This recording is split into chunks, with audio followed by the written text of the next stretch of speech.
हाय, नमस्कार. मी वैभवी पुन्हा एकदा स्वागत करते आजच्या माझ्या डेली ब्लॉगमध्ये.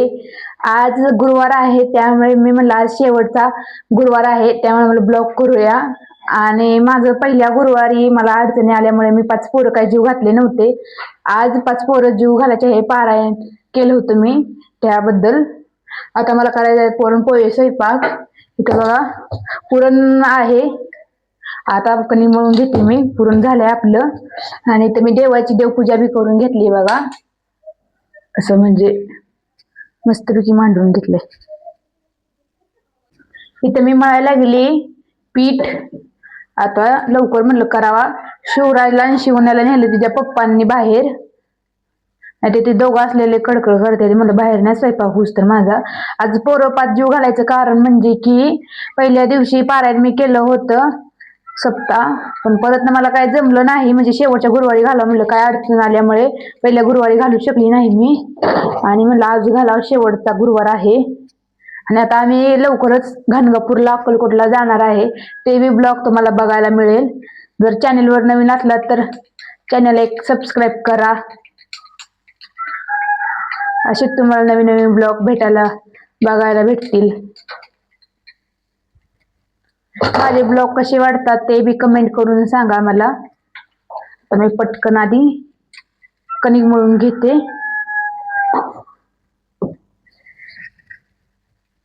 इथे घेतली पुरणपोळी बनवायला अशी मस्तपैकी. मला पटकन बनवावा आधी पोळ्या, म्हणजे बाकीची कामं होतील. म्हणून आधी पोळी बनवायला घेतली. कणिक मळून घेतल्यानंतर भिजवली जरा, मग म्हणलं पोळ्या बनवावं म्हणजे मस्त येते. लगे लगे लाटलं म्हणजे होत नाही. त्या कणिक भिजून झाल्यावरच पोळ्या करायला. इथे इकडे करून झाली, जास्त तापायला ठेवलेला.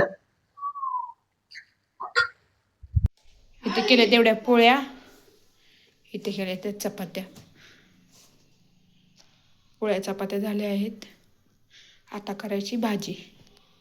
ह्याच्यात केली मी घेवड्याची भाजी. इथे लावला जिरा राईस. आता मला करायचं आहे वरण. आधी उडदाची पापड तळून घेते, डाळ शिजू घालायची. डाळ इथं थोडीच आहे, एवढी डाळ आहे म्हणून आता अजून डाळ आणायची, त्यामुळे वरण केलं नाही. आणि आधी उडदाची पापड तळायचं आहे. ती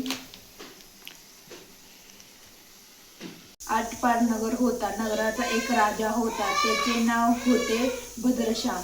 तो दयाळू होता, शूर होता व प्रजासत्त होता. देवाला ब्रह्मांना सुविधान सुखात होता, आनंद देत होता. राजाच्या आता झालंय बघा माझं सगळं. इथं घातली डाळ शिजायला आणि उडदाचा पापड तळायचा, म्हणजे झालं सगळं काम. कहाणी ती मी वाचून घेतली आहे. आता फक्त करायचं आतला राडा आवरायचा आहे आणि वरण करायचं आणि पापड तळले का नाही ताटं तयार करायला घेते. पोरं बी बोलवती. सगळं ओके मध्ये. आतला राडा आवरून घेते. शिवण्याचे पप्पा काय करतात दाखवते बघा. ह्यांनी कसं निवांत झोपले ते. साईडला शिवण्याचं कसं चालू आहे. आणि शिवराजचं बघा इकडं. दादा काय करायला लागलाय रे? आता हे सगळा राडा आधी आवरून घ्यायचा.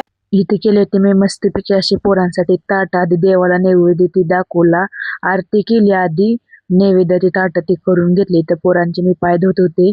पाय धुवून म्हणला हळदी कुंकू लावून घ्यावा. म्हणलं आधी पटकन पाय धुवून हळदी कुंकू लावून रुमाला पुसत होते सगळ्यांचे. एक एक पोरं नको नको म्हणत होते. मला चांगला असता असू द्या, केलेले नको म्हणत होतं. आमचं शिवराजचं पाय बी करू देना, नको मम्मी म्हणत होतं.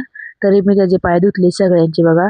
पोरं खूप लागायला लागलेले, पाय धुवायला लागले. म्हणजे आकड वाटतं पोरांना, असं कसं काहीतरी नको करून घ्यायचं म्हणून सगळ्यांनी मग पाय ते धुवून घेतले. शूटिंग नको म्हणत होते पोरं काढायला, मी काढली तरी शूटिंग जशी जमल तशी काढली त्यांनी. आणि फास्ट मध्ये जरा शूटिंग केली आहे, कारण की तुम्हाला खूप लोड वाटेल म्हणून.